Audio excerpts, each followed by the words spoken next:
are 72, the nays are 23. The motion to concur in the House amendment to S-990 with amendment number 347 is agreed to. Mr. President. The Leader. Mr. President, this will be the last vote this week. We're in work. Please. The Leader. We're no more votes today. Tomorrow, we'll have a vote Monday we get back in the evening around 5 o'clock. I would ask unanimous consent the Senate proceed to a period of morning business until 8 p.m. tonight. Senators permitted to speak for up to 10 minutes each. Further, Senator Murray now be recognized to speak for 4 minutes. Following her remarks, Senator Inhofe will be recognized until 6:15 p.m. Senator Durbin will be recognized for up to 10 minutes. Following that, Senator Coburn will be recognized for up to 45 minutes. Is there objection? I think that may get us past 8 o'clock. I haven't done the math here very quickly, but however long that takes. Okay. Without objection, so ordered. Mr. President. Mr. President. Senator from Washington. Thank you, Mr. President. Mr. President, I come to the floor today to honor and commemorate the men and women who died fighting for our great country. Memorial Day is a day to honor those American heroes who made the ultimate sacrifice for our nation. It's because of their sacrifice that we can safely enjoy the freedoms our great country offers. Sorry. Go ahead. Proceed. Thank you, Mr. President. It is because of their unmatched commitment that America can remain a beacon for democracy and freedom throughout the world. Mr. President, Memorial Day is a day of remembrance, but it's also a day of reflection. When our brave men and women volunteered to protect our nation, we promised them we would take care of them and their families when they return home. On this Memorial Day, we need to ask ourselves, are we doing enough for our nation's veterans? Making sure our veterans can find jobs when they come back home is an area where we must do more. For too long, we've been investing billions of dollars training our young men and women to protect our nation, only to ignore them when they come home. For too long, we have patted them on the back and pushed them into the job market with no support. That is simply unacceptable, and it doesn't meet the promise that we made to our service members. Mr. President, our hands-off approach has left us with an unemployment rate of over 27% among young veterans coming home from Iraq and Afghanistan. That is 1 in 5 of our nation's heroes who cannot find a job to support their family and who don't have an income to provide the stability that is so critical to their transition home. That is exactly why earlier this month I introduced the Hiring Heroes Act of 2011, which was now co-sponsored by 17 senators and garnered bipartisan support. This legislation will rethink the way we support our men and women in uniform when they come home to look for a job. I introduced this critical legislation because I have heard firsthand from so many veterans that we have not done enough to provide them with the support they need to find work. I've heard from medics who return home from treating battlefield wounds who cannot get certification to be an EMT or drive an ambulance. I've heard from veterans who tell me they no longer write they're a veteran on their resume because they fear the stigma they believe employers attach to the invisible wounds of war. These stories are heartbreaking and they're frustrating. But more than anything, they are a reminder that we have got to act now. Mr. President, my legislation will allow our service members to capitalize on their service. For this first time, it will require broad job skills training for anyone leaving the military as part of the military's Transition Assistance Program. Today, over 1/3 of those leaving the Army don't get any of that training. My bill will also require the Department of Labor to take a hard look at what military skills and training should be translatable into the civilian sector, and will work to make it simpler to get those licenses and certifications our veterans need. All of these are real, substantial steps to put our veterans to work, and all of them come at a pivotal time for our economic recovery and our veterans. Mr. President, I grew up with the Vietnam War.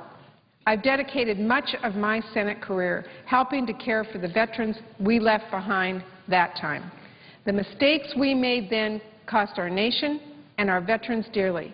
Today, we risk repeating those mistakes. We cannot let that happen again.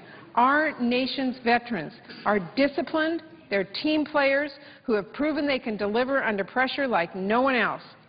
So, Mr. President, let's not let another year and another Memorial Day go by without us delivering for them. Thank you, Mr. President. I yield the floor. Mr. President.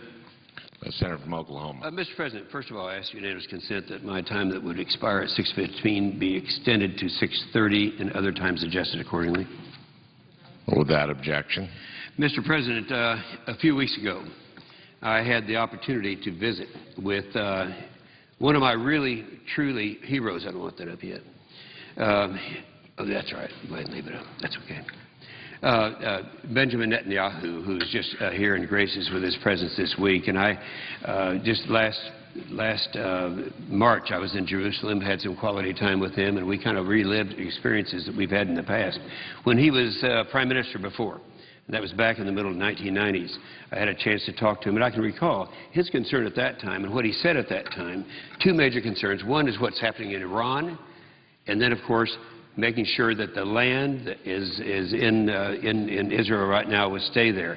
Well, recently I had a chance to visit with him again, and I was really quite surprised when he came here and he was met with this suggestion that things are going to change and that maybe we would encourage Israel to go back to their 1967 borders. And I can assure you that we'll do everything we can to keep that from happening. And I want to make sure we get the message out there. This is that maybe President Obama talking is not the majority of people in America, as was witnessed by the 30 standing ovations that Prime Minister Netanyahu got in his joint speech. And, you know, it sounded familiar when we were talking about this, about the land, Mr. President, and I remembered that it was 10 years ago, right, 2001, that I made a speech, and it jogged my memory when I heard the President talking about going back to the 1967 borders. And so I dug up that speech, I found it, and I found that it is so appropriate today. In fact, this was a speech, by the way, the research done for this speech was done by a guy named Willie George, who is a preacher, a pastor, but a historian. And I want to put the same perspective on this that we did 10 years ago and see how that applies today. First of all, I'm going to do something that's unusual on the floor of the Senate, and that is, I'm going to quote Ephesians 6. Listen carefully. It says, "For we wrestle not against flesh and blood, but against principalities, against powers, against the rulers of darkness of this world, against spiritual wickedness in high places." It's significant that we look at that because make no mistake about it. The war that was started 10 years ago, and the war that we're in right now, that we're fighting now, is a war, first and foremost, a spiritual war. It's not a political war, never has been a political war. It's not about politics. It's a spiritual war. It has its roots in spiritual conflict. It is a war to destroy the very fabric of our society and the very things for which we stand. Now, many of the wars in history are wars where people are trying to take over something another country has. That's not what this is about. Not about getting mineral deposits, not about getting land from other countries. This is a different war. It's not just simple greed that motivates these people to kill. One may ask, what is it about our nation that makes them, and here I'm talking about some of the Hamas, Hezbollah, the terrorists, hate us so much in this country? I suggest there are three things. First, in our country, we have the freedom and the right to choose the kind of worship we want. I happen to be a Jesus guy. I'm born-again Christian, all that. And I believe the way to the Lord to God is through His Son. Now, while I believe that, I believe every American has the right to choose whether or not he or she wants to believe that. Some people have the notion that if you're a Christian who believes in the Bible, you're totally intolerant. You do not allow other people to have a choice. Nothing could be further from the truth. The nations of this world where Christianity is the dominant way of worship, we also find Jewish synagogues, we find Islamic mosques, we find freedom of worship, but we will not find the same kinds of things in the militant Islamic nations of this world. They don't allow Christian churches. They don't allow synagogues. To open freely. They don't allow people the freedoms. They persecute people. So one of the reasons America is hated so much is that we have allowed people through the years to choose what they're going to do. It's their choice. The second reason that we're hated so much is we have opened the door for people to achieve their God-given place on this earth. We have not restrained people. We have allowed people freedom of expression, the freedom to pursue dreams, the freedom to pursue goals. This is not true in other places in the world. These freedoms are not found in every nation. America is great because we have magnified the rights of individuals, protected the rights of individuals in our culture. We are careful to allow people to have expression in our society, and we are hated for it. The third reason we're hated by these people is that because we're a nation of laws. We are a people ruled by laws, lest one thinks that's common. You go around the world and look at these other countries in the world. Most of the world's countries don't have a 200-year-old constitution. They are ruled by dictators. They are ruled by the whims of those leaders or by political parties as they change. The rule of law is what makes civilization possible. The rule of law is what makes an orderly society work. If there's no rule of law, the strongest, toughest bully on the block is the one who's running a country. Now, America is a country of law, in order. Because of the philosophies of the people who founded our nation, they believed in the rule of law because of what they knew from the Bible. Our Constitution and the constitutions of most governments around the world, similar to ours, are indeed based on the Ten Commandments. Our fathers knew that the Ten Commandments and the laws of God should be a basis for all laws. They understood the concepts of absolute right and absolute wrong.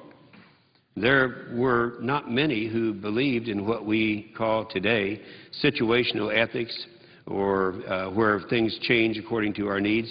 They believed in absolute right and absolute wrong. That's the reason that we are hated so much as a nation. We are hated because we are a beacon of light, a beacon of freedom all the way around the world. We know contemporarily what this means. One of the greatest speeches of all times that I remember is a speech that was made by Ronald Reagan. It was called A Rendezvous with Destiny. And this speech, he talked about, this is back when Castro first took over Cuba, and he talked about the atrocities in communist Cuba. And people were trying to escape. And one man escaped in a small boat, as many others did. And he lived to reach the coast of Florida. And as his boat floated up on the coast, he started telling the people who were there about the atrocities of communist Cuba. And a lady responded and said, well, I guess we in this country don't know how lucky we are. And he said, no, it is how lucky we are because we had a place to escape to. Now, what he was saying is we were that beacon of freedom. And we are hated because we are a beacon of freedom. And that's the third reason. For the rest of the world, we are hated because in America we have a freedom of choice, a freedom of worship. We have freedom of expression. We are a nation of laws. Now, why was America attacked on September 11th? Why did they single us out? America was attacked because of our system of values. It's a spiritual war. It's not just because we are Israel's best friend. We are Israel's best friend in the world because of the character we have as a nation. One of the reasons God has blessed our country is because we have honored His people. Now, right there on your desk, Mr. President, you have a Bible. If you look up Genesis 12:3, it says, and listen carefully, he says, I will bless them that bless you and curse him that curses you. And he was talking about Israel. One of the reasons America has been blessed abundantly over the years is because we, as a society, have opened our doors to the Jewish people. Jewish people have been blessed in the United States of America. When the tiny state of Israel was founded in 1948, we stood in the beginning with Israel. We were the first country to stand for Israel, and because we took a stand, other nations in the world took a stand. And they followed quickly. The United States made it possible for there to be in Israel. We stood with Israel again and again and again in its fight to survive. Make no mistake about it. It's not just because our support of Israel. It is what we believe as a nation that caused us to come under attack. And Israel is under attack in the Middle East because it is the only true democracy that exists in the Middle East. There are more than 20 Arab countries that are in northern Africa and the Middle East, and nearly every one of those is run by a dictator. Israel is the only true democracy that exists in the Middle East. And, Mr. President, did you know if you are an Arab in Israel and you are an Israeli citizen as an Arab, you can vote in the elections? In fact, in the Knesset, that's their Congress, they have a political party that is for Arabs. They have their own party in the Knesset. Israel is the only true democracy that exists in the Middle East. It has a Western form of government based on the laws we see in the Bible. The laws of God that our country is based on are the same laws from which Israel gets its law. It represents the laws of God. That's the reason it is under attack. We ought to be Israel's best friend. If we can't stand for Israel today, can we ever again be counted on as a beacon of hope, a beacon of freedom for the oppressed nations? You may ask, what does this have to do with the attack on America that happened 10 years ago? We are under attack because of our character and because we have supported the tiny little nation in the Middle East. That is why we're under attack. If we don't stand for this tiny country today, when do we start standing for tiny little countries in the world that are right? Many years ago, Yasser Arafat and others did not recognize Israel's right to the land, very much like our President Obama. Even today, many don't recognize Israel's right to exist. There are 7 reasons I consider to be indisputable and incontrovertible evidence and grounds to Israel's right to the land. And you have heard this before because you heard it from me 10 years ago, and it was somewhere, it's in the record now, but I kept it. Most know this, that they're going to be hit by skeptics who are going to say that we are being attacked all because of our support for Israel, and if we get out of the Middle East, all of the problems will go away. That's not so. It's not true. We all know in our hearts it's not true. If we withdraw, it would come to our door and would not go away. I have some observations to make about that in a minute, but first, I want to tell you the 7 reasons that Israel has the right to the land. And I'm saying this because I'm still in shock over what happened this last week. But I am relieved from the response that we got from this great man, Prime Minister Netanyahu. Israel has a right to the land, reason number 1, because of all the archaeological evidence. This is reason number 1. It supports it. Every time there is a dig in Israel, it does nothing but support the fact that Israelis have had a presence there in that land for over 3,000 years. The coins, the cities, the pottery, the culture, there are other people and other groups there, but there is no mistaking the fact that the Israelis have been present for 3,000 years. It predates any claims that any other peoples in the region might have. The ancient Philistines are extinct. They're not around anymore. Many other ancient people are extinct. They do not have an unbroken line to this date that the Israelis have. Even the Egyptians of today are not racial Egyptians of 2,000 or 3,000 years ago. They're primarily an Arab people. The land is called Egypt, but they're not the same racial and ethnic stock as the old Egyptians of the ancient world. The Israelis are, in fact, descended from the original Israelites. The first proof, then, is the archaeological proof. Now, the second proof of Israel's right to the land is the historic right. History supports it totally and completely. We know that there's been in Israel up until the time of the Roman Empire. The Romans conquered the land. Israel had no homeland. Although Jews were allowed to live there, they were driven from the land in 2 dispersions in 70 A.D. and in 135 A.D. But there was always a Jewish presence in the land. The Turks, who took over about 700 years ago and ruled the land up until about World War I, had control. Then the land was conquered by the British. The Turks entered World War I on the side of Germany. The British knew they had to do something to punish the Turks and also to break up the empire that was going to be a part of the whole effort of Germany in World War I. So the British sent troops against the Turks in the Holy Land. This is a good one. One of the generals who led the British into the Holy Land was a guy whose name was Allenby. He was a general. He was a Bible-believing Christian. He carried a Bible with him everywhere he went. And he knew the significance of Jerusalem. The night before the attack against Jerusalem, to drive out, that is to drive out the Turks, Allenby prayed that God would allow him to capture the city without doing damage to the holy places. That day, Allenby, this is World War I now, keep in mind, he sent a bunch of biplanes into the Holy Land as a reconnaissance mission. Now, you have to understand, these Turks had never seen a biplane. They'd never seen any kind of airplane. They looked up and they saw these cute little machines flying around. They were terrified. They were terrified of it. Then they were told that they were being opposed by a man named Allenby. This is a true story. History supports it. Allenby, in their language, means man sent from God or prophet from God. They dared not fight against a prophet from God. So the next morning, when Allenby went into Jerusalem, he went in and captured it without firing a shot. And that is history. That's actually what happened. That's the history that we're talking about. Now, out of gratitude to the Jews and out of gratitude to the Jewish bankers and the financiers and others who lent the financial help on the homeland, the Jewish people, the homeland that is now Israel, all of what was then the nation of Jordan was given to the Jewish people. The homeland that Britain said it would set aside consisted of all of what is now Israel and all of what then was Jordan. The whole thing.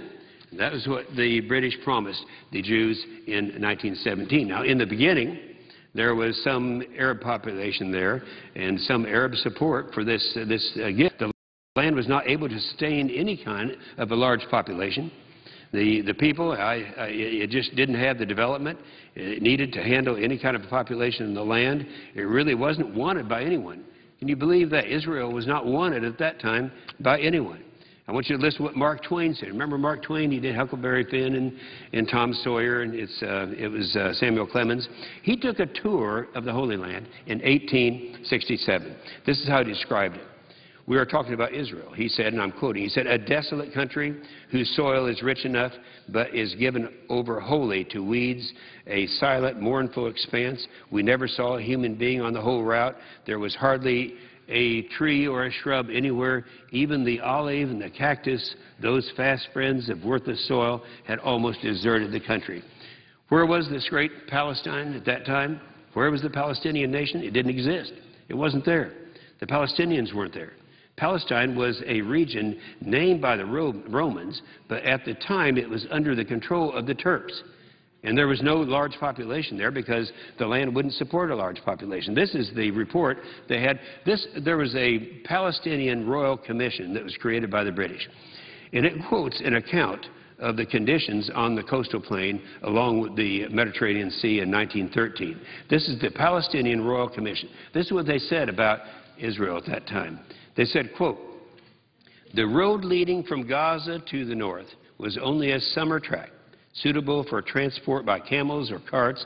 No orange groves, orchards, or vineyards were to be seen until one reached the Yavnev village.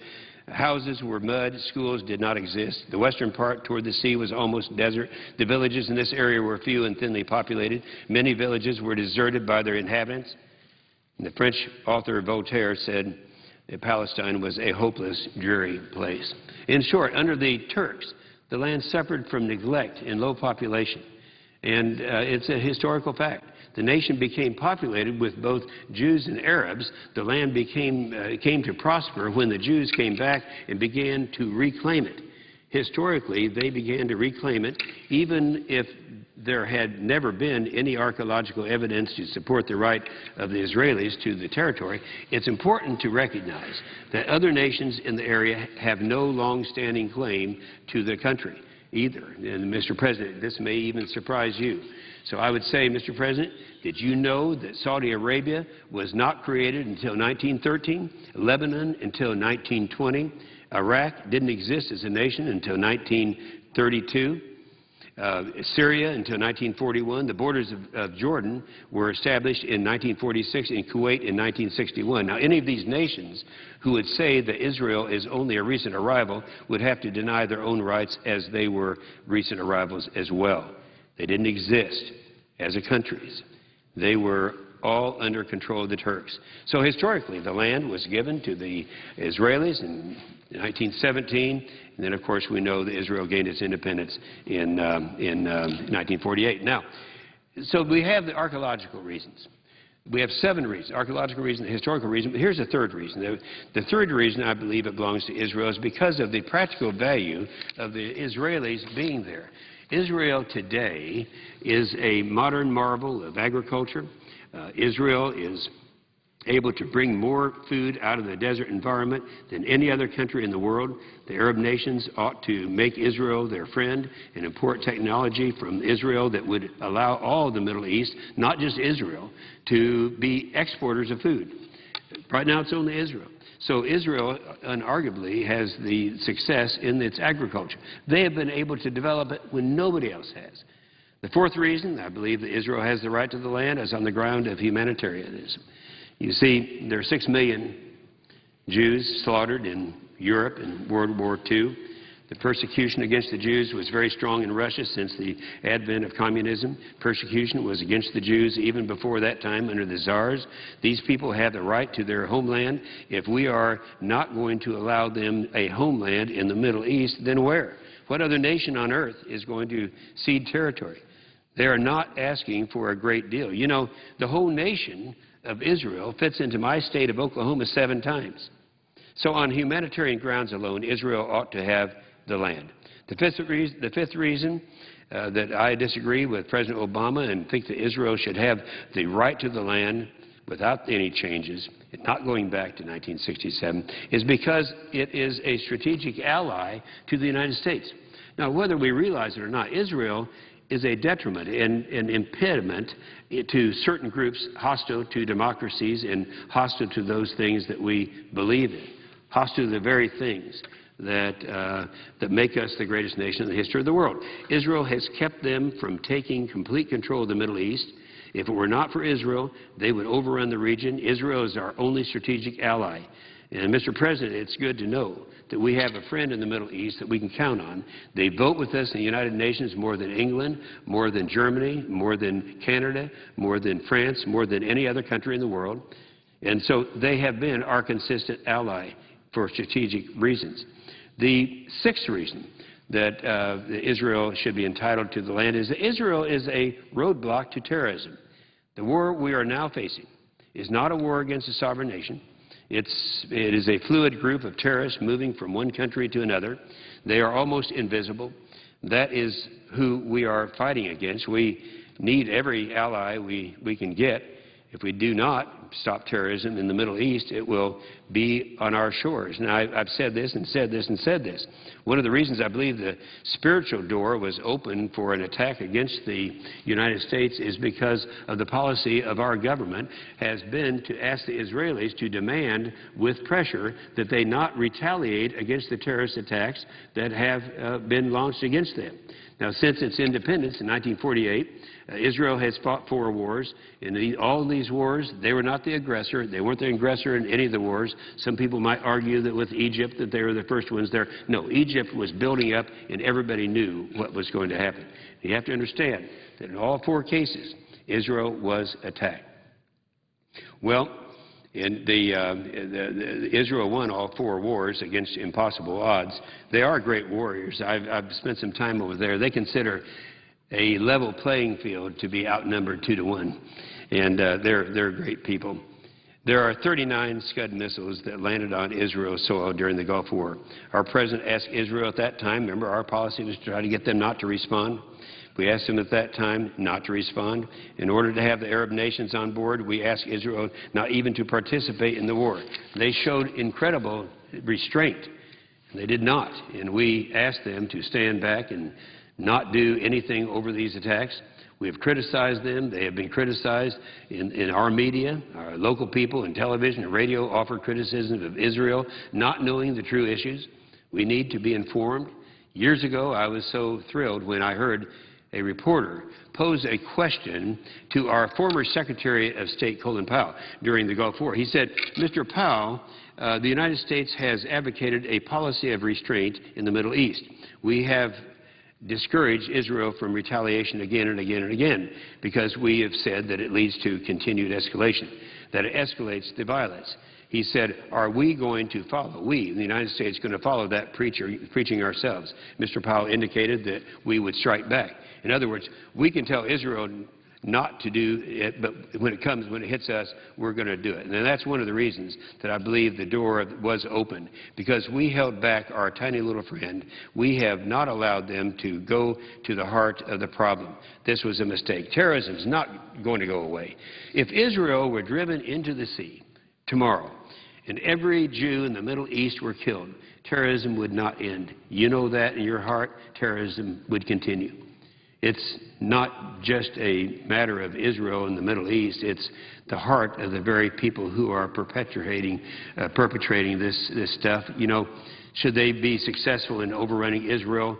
They won't be. But should they be, it would not be enough. They will never be satisfied. And we learned that in Camp David. Now, the seventh reason, and this is going to upset a lot of people, but I've got to say it because it's obvious and it's printed right up there on the desk. I believe very strongly the seventh reason that we ought to support Israel is that it has a right to the land. This is the most important reason. Are you ready for this? Because God said so. As I said a minute ago, look it up in the book of Genesis. Genesis 13, verse 14, 15, and 17.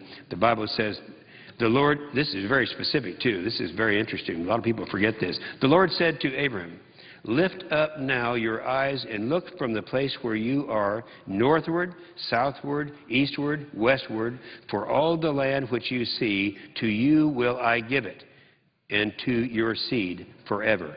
Arise, walk through the land in the length of it and in the breadth of it, for I will give it to thee. That's God talking. He's talking about Israel. The Bible says that Abraham moved his tent and came to dwell in the plain of Mamre, which is in what we call the Hebron, and built there an altar before the Lord. Hebron is in the West Bank. It's the West Bank. Right here is what we're talking about. Is the place where God appeared to Abraham and said, I am giving you this land, the West Bank. Now, I can hear everyone yelling and screaming now about this because you're quoting the Bible, but that's their problem, not mine. This is not a political battle at all. It's a contest over whether or not the Word of God is true. The 7 reasons here, I'm convinced, clearly establish that Israel has a right to the land. Years ago on the lawn of the White House, Yitzhak Rabin shook hands with PLO Chairman Yasser Arafat. It was a historic occasion. It was a tragic occasion. At the time, the official policy of the government of Israel began to be, quote, let us appease the terrorists, let us begin to trade the land for peace. They tried. This process continued unabated here in our own nation, in Camp David, in the summer of 2000. I remember it so well when Prime Minister Ehud Barak offered the most generous concessions to Yasser Arafat that has ever been on the table. He offered him more than 90%, listen to this, more than 90% of all of the West Bank territory, sovereign control of it. There were some parts he did not want to offer, but in exchange for that, he said he would give up land in Israel proper that the PLO was not even asking for. And he also did the unthinkable. We can't imagine today. He even talked about dividing Jerusalem and allowing the Palestinians to have their capital there in the east. Yasser Arafat stormed out of the meeting. Now, why did he storm out of the meeting? Why would he storm out? Everything he asked for was offered to him. Everything. A couple of months later, when there began to be riots and terrorism, the riots began when Ariel Sharon went to the Temple Mount. We all remember this. And this was used as the thing that lit the fire that caused the explosion. This is the excuse they used. Now, I'm talking about the terrorists. Did you know that Sharon did not go to the Temple Mount unannounced? He contacted the Islamic authorities before he went. He secured their permission. He had permission to be there. It was no surprise. The response was very carefully calculated. They knew they would not pay attention to the details. And so they would portray this as in the Arab world as an attack on the Holy Mosque. They would portray it as an attack upon a mosque and use it as an excuse to riot, and we know what's happened since that time. Over the following years, during the time of the peace process where the Israeli public has pressured its leaders to give up land for peace because they're tired of fighting, there has been increased terror. It hasn't helped. It hasn't worked. Nothing has worked. In fact, it's been greater than at any other time in Israel's history. Showing restraint and giving in has not produced any kind of peace. It is so much so that the leftist peace movement in Israel did not exist because the people felt they were deceived. They did offer a hand of peace, and it was not taken. That's why the politics of Israel have changed drastically. The Israelis have come to see that, quote, no matter, this is their policy, no matter what we do, these people do not want to deal with us. They want to destroy us. And that's why even yet today, the station area of the PLO has upon it a map of the entire state of Israel, not just the tiny part that they call the West Bank. They want it all. The unwavering loyalty we have received from our only consistent friend in the Middle East has got to be respected and appreciated by us. No longer should foreign policy in the Middle East be one of appeasement. As Hiram Mann said, no man survives when freedom fails. The best men rot in filthy jails, and those who cried appease, appease, are hanged by those they tried to please. Islamic fundamentalism, terrorism has come to America. It came to America on 9/11. We have to use all of our friends, all of our assets, all of our resources to defeat the satanic evil. Patrick Henry said, we are not weak if we make the proper use of those means which the God of nature hath placed in our power. Armed in the holy cause of liberty, in such a country as that which we possess, we're invincible by any force our enemy can send against us. Now listen to this. Besides, we will not fight our battles alone. There's a just God who reigns over the destinies of nations, who will raise up friends and fight our battles with us. And he was talking about all of our friends, including Israel. And that's what is happening. I thank God that Israel is in the battle by our side.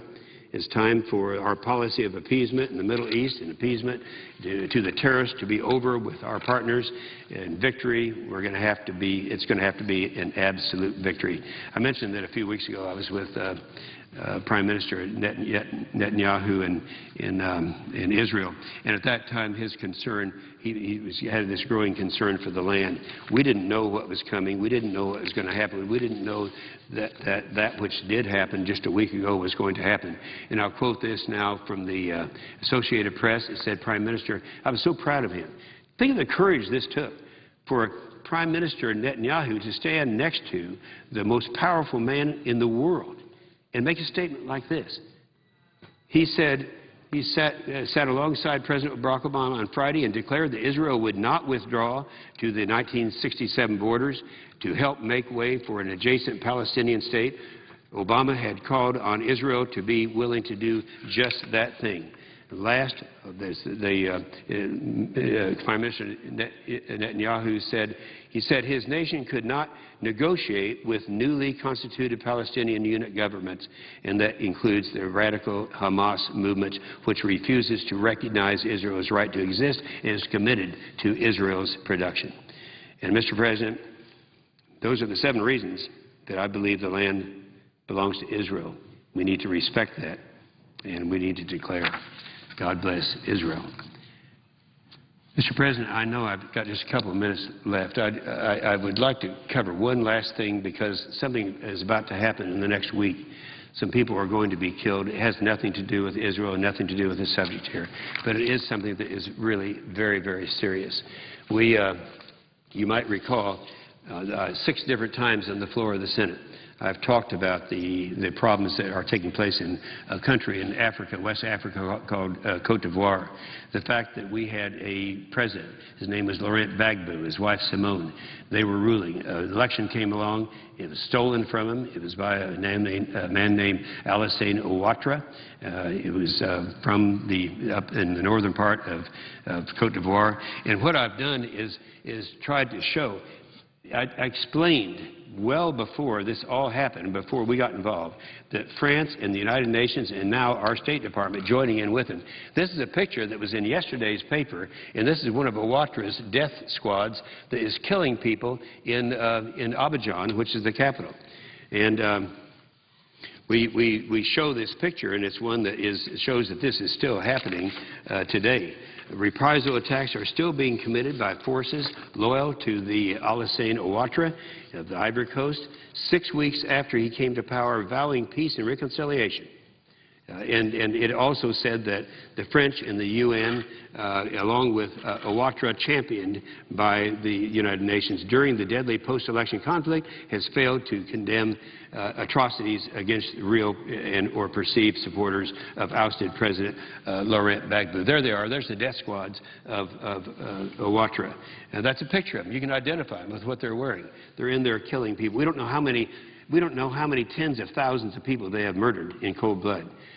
Amnesty International just came out the other day and criticized the UN mission in Ivory Coast for ignoring pleas for help for the failing to prevent the massacre in the town of Dikwe. In the town of Dikwe, and that's the town of Dikwe. See the charred bodies down here? And people saying that they actually had hogs that were in there eating the bodies. This is what Ouattara did in a little town called Dikwe. And we have another, put the other one up there too, of what is happening there. It is really criminal. These are people right here. These are all of Ouattara's people. These are the ones that our State Department is supporting, you guys, and it's serious. Amnesty reports that a manhunt that was launched against Gbagbo loyalists in Abidjan and several senior officials close to him were beaten in the hours of his arrest. And some of the people, this one right here, this is one of his. This is Secretary of what's his Secretary of?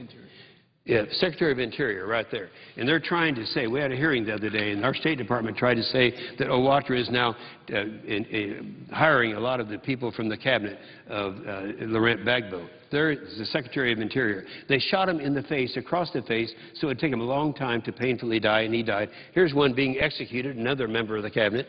So this is what's going on. Nobody cares. Well, anyway, I care. And what we are looking at right now is the Ouattara's publicly. There is a way out of this thing right now.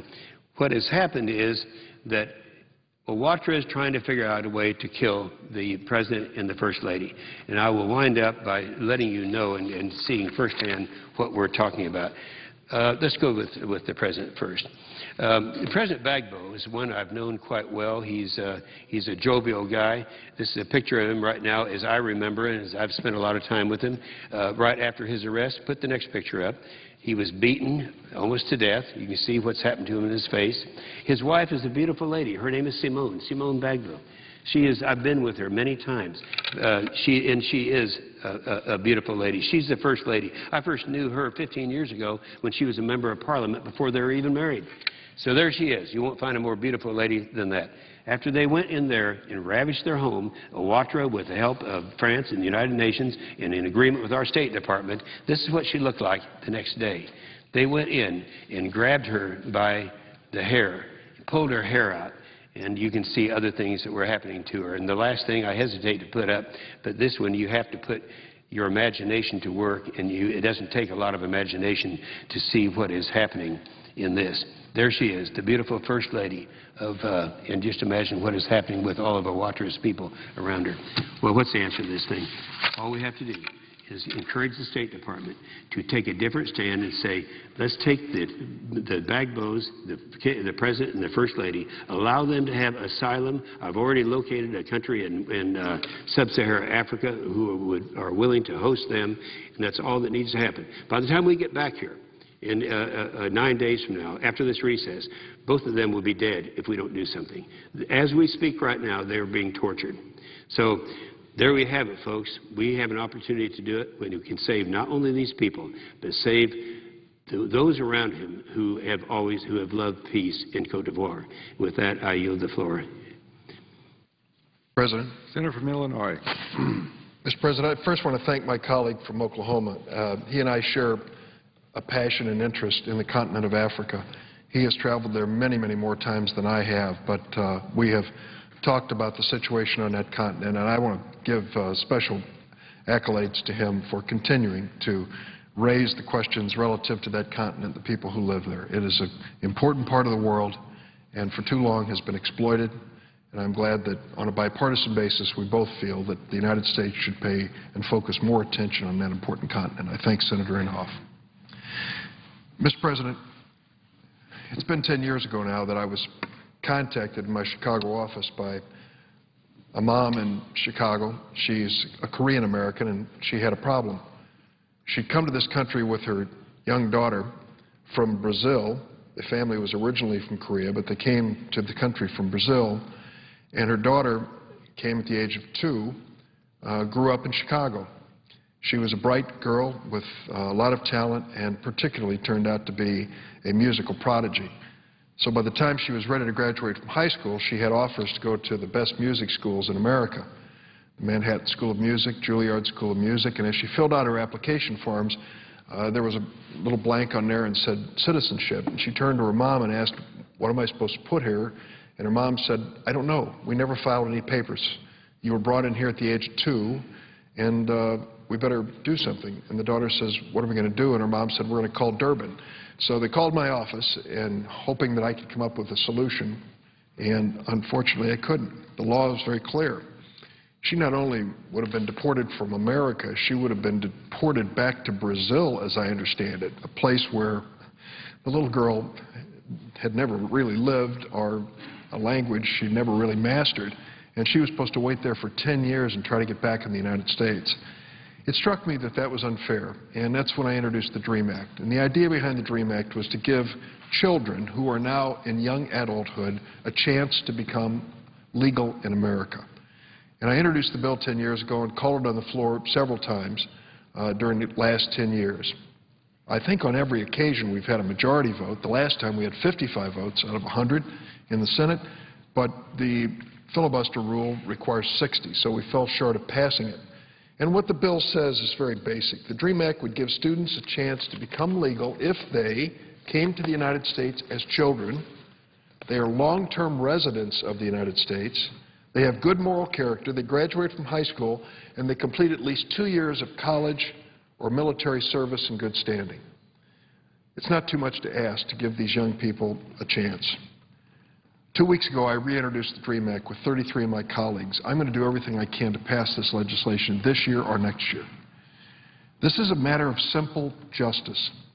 There's not another situation in America where we hold children accountable for the wrongdoing of their parents, except in this case. It's just not fair. These children didn't have a vote or a voice in coming to America. They were brought here, and they did the right thing once they came. They went to school. They did well. They got up every morning and pledged allegiance to the only flag they knew. They sang the national anthem, the only one they knew, and they believed they were really Americans. But the day came, a rude awakening came, and they came to learn that they were not. They might have been viewed, I guess, more as people without a country. What will the passage of the DREAM Act bring us other than justice? Well, it'll bring us some of the most talented people within America who want to make this a better nation. These are young people who've really worked hard. Their parents were immigrants to this country and most of the time had to take very difficult jobs and work extra hard so their kids could finish school. And many of these young people turned out to be excellent students, valedictorians of their classes and stars in many other respects. Now, some of them just want a chance to serve in our military. Well, that says a lot about them too, doesn't it? That they're willing to risk their lives for America? Is there any question about their patriotism or their love of this country? Or they want to finish college so that they can use their skills and education to improve their lives and make this a better nation. We have the support of the Defense Secretary Robert Gates for the DREAM Act, General Colin Powell, a man I respect very, very much, Rupert Murdoch, a very conservative Republican businessman, supports it, and the CEOs of companies like Microsoft and Pfizer. Every day I hear from another one of these dreamers. They come up to me, sometimes very quietly and sometimes very publicly, and tell me their stories. Just the other day, a young man came up to me as I was leaving a speech and said, it was here in Washington, and he said, Senator, I just want to let you know I'm finishing law school. I can't be licensed in America because I'm not an American citizen. I'll just pursue my education until you pass the DREAM Act. Well, I thought about it. This poor young man deserves a chance to use his education, not just to continue it. So that gives me more of an incentive to really work on this issue. Let me tell you the story tonight in just a few minutes here about two of these dreamers. This is Juan Gomez. This handsome young man was brought to the United States from Colombia in 1990 at the age of 2. He is an academic all-star. At Killian Senior High School in Miami, Florida, he earned close to 2 years of college credit with high scores on 13 advanced placement exams. He scored 1410 out of 1600 on the SAT, and he finished in the top 20 of his class. His economics teacher nicknamed him President Gomez and said he's one of the best students ever to graduate from Killian High School. In 2007, during his senior year in high school, he was placed in deportation proceedings. What happened next is an amazing story. Scott Effelbein was a student body president at Juan's high school. He was also Juan's best friend. He thought it was basically unfair that this young man would be rooted out of school and tossed back into a country he never remembered. Scott started a Facebook page devoted to stopping Juan's deportation. Here's what he wrote on that page. We need your help in saving Juan from being sent to Colombia, a country he doesn't even remember. For those of you who know Juan, he's the smartest, most dedicated kid you can meet. He deserves more than just to be deported out of the United States. Many of us owe him. I know he helped everyone, one way or another, in school. It's the least we can do for him. Thanks to Scott's initiative, 2,000 people joined Juan's Facebook page. Then Juan's friends came here on Capitol Hill to lobby for him. They persuaded Representative Lincoln Diaz-Balart and Senator Chris Dodd to introduce a bill to stop his deportation. Now, Representative Diaz-Balart is a Republican, but he's also one of the lead sponsors of the DREAM Act in the U.S. House. My good friend and former Senator Chris Dodd is, of course, a Democrat, and it's obvious this isn't a partisan issue. Republicans and Democrats should basically come together and agree that to punish this young man because his parents came here illegally is just fundamentally unfair. After his deportation was stayed, Juan was admitted to Georgetown University on a full scholarship. He's going to graduate from Georgetown in May, and thanks to Congressman Diaz-Balart, he has a temporary work permit and has been offered a job at a top financial services firm in New York City. Can we use a person with his skill? Of course we can. Every year, we import thousands of foreigners on H-1B visas. And you know why?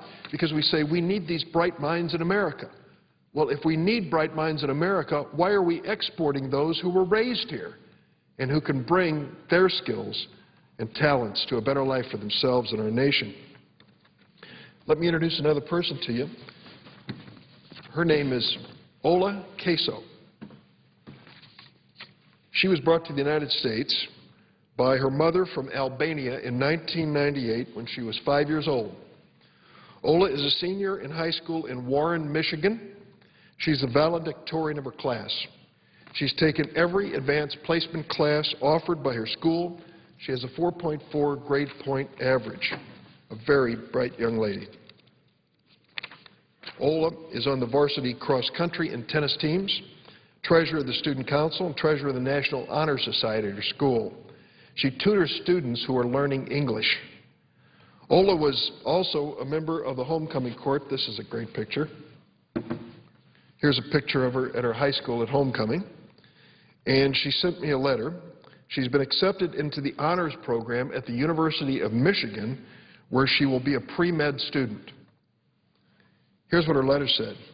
I aspire to ultimately becoming a surgical oncologist, but more importantly, I intend to work for patients that cannot afford the astronomical fees accompanying life-saving surgery, patients that are denied the medical treatment they deserve. My goal is not to increase my bank account. My goal is to decrease preventable death. I wish to remain in this country to make a difference. Do we need her? You bet we do. 2 months ago, Ola Queso was placed in deportation proceedings. Just like Juan Gomez and many other DREAM Act students, Ola's friends decided to rally behind her. Senator Carl Levin, a co-sponsor of the DREAM Act, asked the Department of Homeland Security to reconsider her case. This week, the department granted a stay of deportation to give her a chance to continue her education. That was the right thing to do. It makes no sense to send someone like Ola, who has so much to contribute to America, to a country she barely remembers.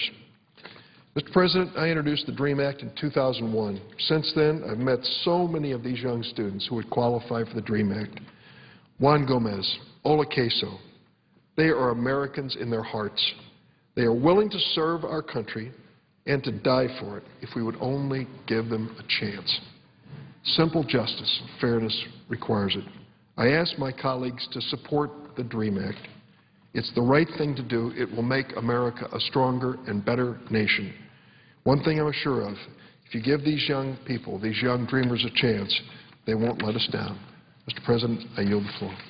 Mr. President, Senator from Minnesota. I would first like to thank the Senator from Oklahoma, Senator Coburn, for allowing me to take a few minutes here to speak about something very important in my state, and that is that tomorrow would be Hubert Humphrey's 100th birthday.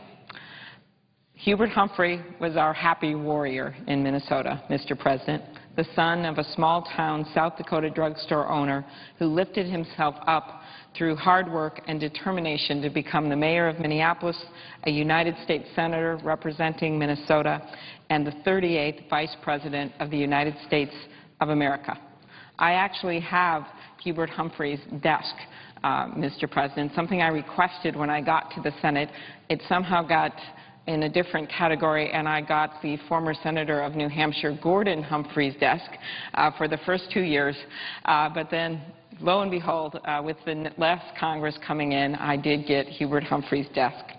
I was a senior in high school when Hubert Humphrey passed away, and I can still remember standing in line for his funeral in St. Paul. It was January, and it was one of those days where it was below zero, freezing. And yet they were there, standing outside the state capitol, all of us in our puffy winter jackets, 40,000 people waiting to pay their respects. That's how much Hubert Humphrey was loved in our state, enough for people to stand outside for hours in the dead cold of a Minnesota winter. And I can honestly say that Humphrey had an enormous impact on my own views of public service. You can go down the list of landmark federal legislation the past 60 years, and his fingerprints are all over them. Civil rights, Medicare, nuclear arms control, the Peace Corps. The list goes on, and Humphrey's impact continues to be felt in our state. You know, Humphrey was a compassionate man, but he was no pushover, and he never backed down from a fight worth fighting. When he was asked to speak at the National Democratic Convention in 1948, he dove headfirst into one of the most controversial topics at the time, racial inequality. It was a gutsy move, especially when you consider how divisive civil rights issues were for the Democratic Party. And let's not forget, 37-year-old mayor, and you can relate to this, Mr. President, as a former mayor, 37-year-old mayor of Minneapolis, Humphrey's political career was just getting off the ground. He had a lot to lose. But he was convinced that segregation and Jim Crow were hurting our country, and he was determined to challenge the status quo on the national stage, even if it meant risking his political career. That was Hubert Humphrey. But I think last, the most important thing to point out about Hubert Humphrey is that he was, above all things, an optimist. And to this day, the Senate, according to our colleagues, has never seen anyone quite like him, bursting with energy, idealism, and hopefulness, a happy warrior. I have a picture of the happy warrior hanging in my front office, and it hangs there in a visible place for a good reason. It's because I'm convinced that now, more than ever, our nation needs a good dose of the hope and optimism that defined Hubert Humphrey's life. The truth is that we have to go back decades to find a time when we were confronted with so many challenges. 2 difficult wars, a crushing debt load, our quest to end our dependence on foreign oil and develop our own homegrown energy. The way we choose to address these challenges will determine the course of our nation for decades to come. History will tell whether we are right or wrong, timid or courageous. I believe we must choose courage. But not only that, we must also choose optimism. We must take a page from Hubert Humphrey's book and strive for that resilience that he displayed in public life. I think about the inscription on his gravestone at Lakewood Cemetery in Minneapolis. It's a quote from Humphrey himself. "I have enjoyed my life, its disappointments outweighed by its pleasures. I have loved my country in a way that some people consider sentimental and out of style. I still do. and I remain an optimist with joy, without apology, about this country and about the American experiment in democracy. These are words that resonate today, words that remind us of the amazing life and legacy of a man who did so much for the causes of justice, democracy, and accountability. America is a better place for his leadership, and that is why we honor him today. Thank you, Mr. President. I yield the floor, and I again thank my colleague from Oklahoma for allowing me to put in these good words for Senator Humphrey. Thank you. Mr. President. Senator from Oklahoma. Thank you. I wanted to spend a few minutes this evening kind of talking about where we are as a nation. I have to say that I'm discouraged at the work of the Senate. If you look around, if you took the whole picture, nobody's here, essentially. And they're not going to be here for 9 more days, 10 more days.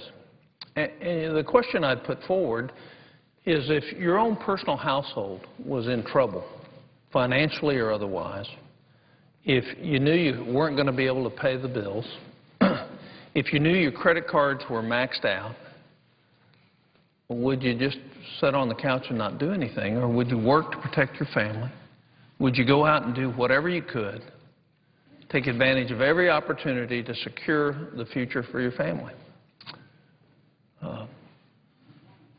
We have big problems in our country. It doesn't matter how we got here.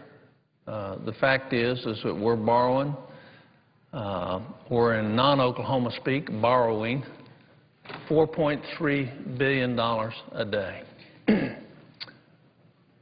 The interest on our debt is $28 billion a day.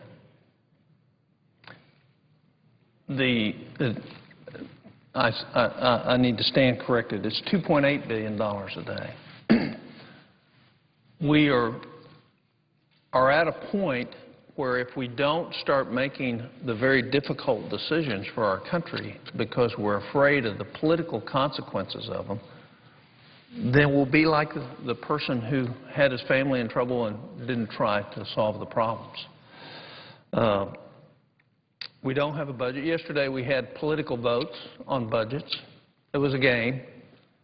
None of the hard work of the Senate of a budget. For the last 2+ years, there's been no budget come through the Senate, and there's a reason for that. And the American people need to know it. It's not because there's a great budget chairman. His name's Senator Kent Conrad. It's not his fault there's not a budget. It's because the leadership in the Senate does not want the votes that come along with a budget. You see, the political thinking is we don't want any of our members to have to be recorded on things that might affect the next election. To hell with the country. What's more important is the next election. And what is happening in the Senate is a complete meltdown of the very purpose the Senate was created. And the fact that we have votes on 4 separate budgets, nobody votes for President Obama's budget. Let me tell you how astounding that is. The President of the United States submits a budget to the Congress and nobody in the Senate agrees to vote for it? How disconnected could that budget be from the realities of what our country's needs are if even the people of his own party won't vote for it? I was inclined to want to vote for it so we could have a debate on his budget. But the fact is we didn't have a debate on any budget. And as we sit here borrowing $4.3 billion a day and running a $1.6 trillion deficit and mortgaging the very future of our children, the people that we work hard, the reason we work, the reason we live is to nurture and support those that come after us. And to ignore that responsibility, I think, is absolutely uncalled for. And Congress deserves every recognition from the American people that it's a farce. You can't have the kind of problems that we have in front of us and not attempt to address them. And I want to spend a minute talking to every Medicare patient in the country. I've practiced medicine for 25 years. I've cared for thousands of Medicare patients. And I understand at 63 years of age with 3 pretty significant disease processes going on in my own body, I worry about my health. And I worry about the security around that health. And I'm important enough to me to really take the medicines and to follow the diet that my doctor's offering me now that I'm 63. I probably wouldn't have paid attention 20 years ago. But today I'm doing that. And my health care that's available to me is important to me, as I know it is to every Medicare recipient out there. But the facts are the following. The politicians want to use Medicare as a tactic to scare people into not doing what we as a nation are going to ultimately do anyway. We will have to fix Medicare. And we can fix it in a way that assures every senior who absolutely needs the help of Medicare and is dependent on Medicare that they will have that health care. And anybody that says something other than that, they either care a whole lot more about themselves and their political career, or they're absolutely dishonest. Because it's absolutely impossible for us to raise the money to continue to run Medicare the way it is today. It will change in the next 4 or 5 years. No matter what the politicians say, no matter what the next election has, it's got to change. It has to change. And the good news is we can give as good a care or better with less dollars if we'll make the right changes to Medicare. What most Medicare patients don't understand is 1 out of every $3 that's spent on Medicare isn't helping you get better and isn't preventing you from getting sicker. Those are facts. They're backed up by 4 studies now, 4 long-term studies. So if 1 out of every $3 is going into Medicare and it's not effective at actually helping you with health care, and that 1 out of every $3 we're borrowing from the Chinese this year just to keep Medicare afloat, and that's just the hospital system, that's Part A, why would we not want to make the hard choices and fix it? And the reason that you're not seeing that come forth is somebody sees an advantage in election to gain Medicare. The fact is it's not just Medicare that's broken. The whole entire health care system is broken because we don't allow markets to allocate it in an efficient way, and we don't hold physicians like myself accountable to be very frugal with the dollars that we put out there and the tests that we order and the treatments that we order. So as we continue to think about ourselves and say, I don't want any change, and that's the other point I'd make. As I get older, the one thing I find is I resist change more than anything. But the one absolute that's going to happen is Medicare is going to change. And it doesn't matter what any politician from Washington tells you. It has to change. Otherwise, we will be in an absolute depression. We won't be able to accomplish any of the things that we're accomplishing now under Medicare. It will change. So if it's going to change, why don't we change it in a way that continues to guarantee the promise of Medicare and puts more of a burden on those that have more dollars with which to do that, and takes care of the sickest and the poorest the best, and puts a greater load on those that have less of a need for Medicare. Some would say, well, that's not fair. Well, let me tell you what's not fair. What's not fair is the average American puts $138,000 into Medicare over their working career and takes $450,000 out. That's not what's fair. What's not fair is for a 5-year-old to complain about something not being fair, to quote P.J. O'Rourke, it's not fair you were born in America. Life isn't fair. The fact is we have a system that is getting ready to crash. And we have a political dynamic that people are actually saying we don't care because we want to win the next election more than we want to fix the problem. And that doesn't apply to everybody. But people who are gaming this issue, people who are scaring people who are on Medicare, lack the integrity and courage to talk about what the real problems are in this country. And the real problems are is we've made promises without creating the revenues to pay for them. We can tax 100% of all the income of everybody above $1 million, $100,000 in income in this country, and you will not fix the deficit this year. If you took 100% of everything everybody earned over $100,000, that's how great the problem is. We have a $14.3 trillion debt that, if in fact the debt limit's extended, will be past $15 trillion by December. When is it going to stop? When are we going to start thinking about the future of our country and the security of our country instead of the next election? And how we can look good as the media plays the game on politics. You know, it's amazing today, most of the stories in the newspaper were about Medicare and the effect of election up in New York, a congressional election. You know, I don't think that matters a twit on what's going on in this country. What wasn't said in the papers is that nobody voted for the president's budget. That wasn't the headline anywhere.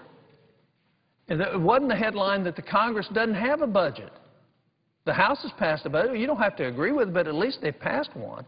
But you have all this criticism of a proposed plan that came through the House that actually will solve the problem, make sure everybody on Medicare actually gets the care they want, and actually will take one of those $3 that we're wasting, 1 out of every 3, in Medicare and put it into actually taking care of patients.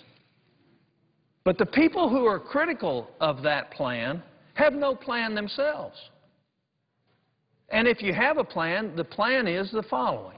It's the plan that passed with what we know as Obamacare, but what is the patient, the health care bill that was passed in the last Congress. And here's the plan. So just so we understand, the plan is, and according to the President's speech at Washington University, that if we have to, that we have two mechanisms. He mentioned one of them. He didn't mention the other. We have the Independent Payment Advisory Board. And under the Affordable Care Act, the Independent Payment Advisory Board is mandated to control the growth of Medicare. And here's how it does it. It makes a recommendation on the cutting of payments for Medicare. And that recommendation comes before Congress, and we either have to accept that or do something similar to that in terms of the total dollar amounts to cut back on the payments for Medicare. Now, what is the number one problem that a new Medicare recipient has today? The number one problem a new Medicare recipient has today is finding a doctor that will care for them, that will take their Medicare. That's their number one problem. And if you think that we can take this tremendous unfunded liability and continue to cut, and I'm not against, as a physician, physicians taking a 5 or 6% pay cut under Medicare today. I'm not against that. But if you think we can continue to do the savings that we're going to have to get out of Medicare by doing that, you won't have anybody taking care of Medicare patients because they won't be able to afford to. Because those payments are only, to the physicians, are less than 30% of the total payments of Medicare. So then they transfer over to the hospitals and say, we're going to cut what we pay to the hospitals. Well, some hospitals can afford that, some can't. What happens when the hospitals that can't afford that close? Where do you get your hospital care? Or prescription drugs. We're going to cut the price of prescription drugs. So consequently, no new drugs are coming online because the rate of return for the tremendous, the billion-dollar cost that it is for any new drug just to get it through the FDA. So all of a sudden, the things that you count on are not there. Now, let me mention the second way that the President would have us control that is they have what's called an Innovation Council under the Affordable Care Act. What's the purpose of the Innovation Council? The purpose of the Innovation Council is to decide whether Medicare can afford new innovation in medicine to be offered to Medicare patients. Well, that's the same thing as saying, here's a new drug, it will cure your breast cancer, but we don't think we can afford it, so therefore it's not available under Medicare. So one is direct rationing, the other is indirect rationing, but the fact is we can't fix Medicare by rationing. You won't fix it that way. What you will do is limit care and limit access, similar to what we have under Medicaid. And if you look at the trustees' report on Medicare, what they're saying will have to happen is that the reimbursement rates under Medicare will end up being lower than the reimbursement rates under Medicaid. So that's the answer that they have right now. So that is not a good answer. And no American thinks that's a good answer. My colleagues on both sides of the aisle don't think that's a good answer. But that's where we're sitting. So I would make the point that if we don't address Medicare, and if we don't address Medicaid, and if we don't fix Social Security, and it's true, if Congress hadn't stolen the $2.6 trillion from it and it was sitting in an account, we'd be in pretty good shape. We'd make it another 30 years.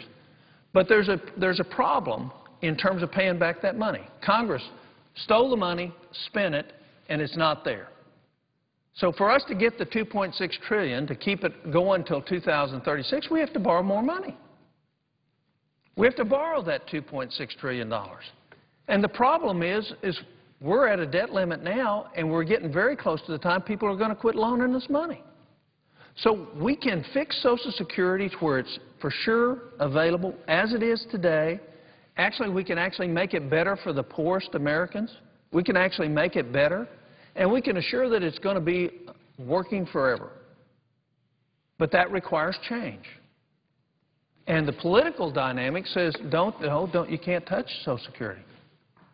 Well, how fair is that? How fair is it not fixing Medicare, not fixing Medicaid, and not fixing Social Security to those that follow us? I'm the grandfather of 5 great-grandkids, wonderful kids. I love them to death. And I raised 3 daughters. Actually, my wife did most of that hard work, and that's why they turned out well. But the fact is the relationship with your children is a special relationship. But it doesn't get close to comparing to the relationship to your grandkids. I mean, there's not anything I wouldn't do for my grandkids, and they kind of know it. They haven't taken advantage of it yet, but they know it. And so what I would ask is anybody that's on Medicare today that's listening to this, here's what you need to know. One is there's nobody in Washington that doesn't want you to have a secure medical health care system. But the problems with it are so severe that it has to be fixed, and it can't wait. And that requires change. The problems of our country as a whole are so severe that we're not going to be able to borrow the money to pay back what we owe Social Security if we don't fix Medicare and Medicaid. Because they're going to say you haven't done what you need to do. What has to happen is we have to think about our grandkids. I don't like going through change very much, but I'll tell you, there is one group of kids that I'll go through change for. I'll sacrifice for. I'll give something up for me. And what we're asking you to give up is the comfort of what you know now and move to the comfort of something that's going to supply the same thing to you just in a different way. And anybody that games that won't put forward a solution to the very problems that are in front of us. So to the seniors out there who are on Medicare, nobody's proposing any impact on you today or for the next 10 years. Any proposal would be for those people who are 55 and less. And we're saying, we got to change it so we can keep it. If we don't change it, nobody's going to have it. And by the way, we're going to have trouble surviving if we don't change it because we're not going to be able to manage this tremendous amount of debt, which is over $55,000 per man, woman, and child in this country today. We got to think about our grandkids. And we got to quit listening to the political shrill that says somebody wants to hurt you. Everybody that has put forward ideas on Medicare have a legitimate basis with which to be critical of any other. But no politician in the Senate or the House that hadn't put forth their solution to get us out of the problems, you should give no quarter to. You should not listen to the first word they said. because what they are thinking about is the next election. They're thinking, how do I advantage, how do I scare you over the next election? Nobody wants to take away health care for our seniors. What we want to do is ensure that it's there in the future, and to put forward the idea that the motivation there is to scare you into thinking that somebody wants to disrupt your care. That's just not true. Now, there can be a great debate, and I started this talk on the fact that there hadn't been any debate on the problems that are in front of us. And there needs to be a great debate. People need to hear what the options are. We need to really put a budget on the floor and have the hard debates on it and take the hard votes, and then try to mix something with the House. Otherwise, here's what's going to happen come September, which is not fair to any federal employee. We're going to have another continuing resolution. I mean, that's what's coming, because we refuse to have a budget that allows the people who work for you through the federal government to plan and efficiently carry out what the Congress directs. We're just going to do a continuing resolution. It's a highly inefficient way to run the government. Matter of fact, I would tell you that any family that doesn't run on a budget is a setup for getting in trouble. And we're not running on a budget now. The bills are coming in, and we have a continuing resolution until September 30th. But we don't have a budget. We have no planning. We don't know what we need to do, what the changes we should make. We're not listening to those people that are running the program. We're not listening to the American people as we do that.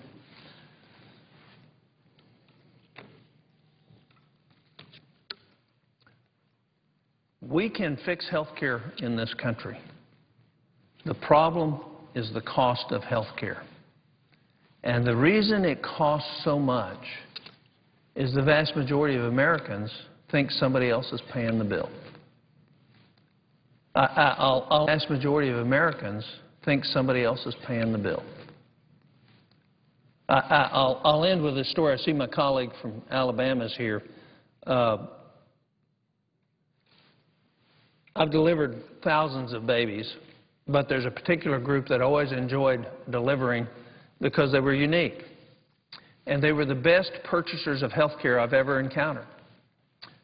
They're from a little town called Inola in Choteau, Oklahoma. And they're Amish. And when they come to buy health care, they don't have health insurance, by the way. And most of them, very few of them have a college education. They work with their hands. They're either dairy or carpentry or farmers or something, but they work with their hands. They got lots of good common sense. And I can tell you without a doubt, on the 500 Amish babies that I've delivered, that they bought that service from the hospital, from me and the radiologist, and for the labs at 40% less than anybody else bought it. Now, why is that? It's because they were a great consumer of health care and the money was coming out of their pocket. They didn't think somebody else was paying for it. They knew who was paying for it, and they knew it was them. And so, therefore, they asked for a discount. They asked, I'll pay you cash up front if you'll give me a discount. And by the way, if you want to do this other test, please explain in detail why I should fork out $100 for another ultrasound. Does my wife absolutely need to have this ultrasound? And you know what? When you get questioned that way, you say, well, if you understand that we may miss something, but basically everything looks good, that I'm fine with that as long as you're fine with that, so you don't do that. You know, the average pregnancy today in the United States has 4 or 5 ultrasounds. I was trained without doing any ultrasounds, and I had the same outcomes. So the point being is we can get better value if we reconnect the purchase of health care with some individual responsibility. And as we disconnect that, and that's what we do through private insurance and low deductibles, and that's what we do through Medicare and low deductibles and supplemental policies, we do the opposite of that. Once we've met our deductible, there's no cost. So we're not prudent consumers. And as we age, we worry a lot about new symptoms, so we access the health care system. And once you access, the costs just start ticking. And so the point I would make is there's a lot of things we can do better in health care if, in fact, we have market forces and transparency helping us do that. And I would suggest that we can have a Medicare program that's efficient, that works, that doesn't have $70 billion worth of fraud in it a year, by the way. $70 billion, well over 10%. Improper payments above 10% as well. So $70 billion in fraud and $70 billion in improper payments in Medicare, we could solve the problem right there if Congress would do it. But we don't. Because we'd rather have a political game and game people's fears on health care and Medicare than fix the problem. What I hope seniors will do over this next year is, as they hear the politicians make all these wild claims about people's motivations and the damage to Medicare, is when you hear that, think about that in the light of your grandchildren. Think about you and what you want versus what you want your grandchildren to have. Because there is no question the $14.2 trillion, and under the President's budget, the $23 trillion we're going to have at least in 9 more years, is going to be paid back by them, not you. And what that really means is they're going to have a far lower standard of living than you do, so you don't have to get out of your comfort zone. I trust America a whole lot more than I trust the U.S. Congress. We have a $1 trillion deficit of common sense in Washington. And we have an excess of common sense outside of Washington. And if you will trust your common sense and look at what we're doing, what you'll find is we can solve our problems, we can come together as a nation, and we can fix what ails us. And we can do that without destroying the future of our children and grandchildren. I yield the floor to my colleague from Alabama. President.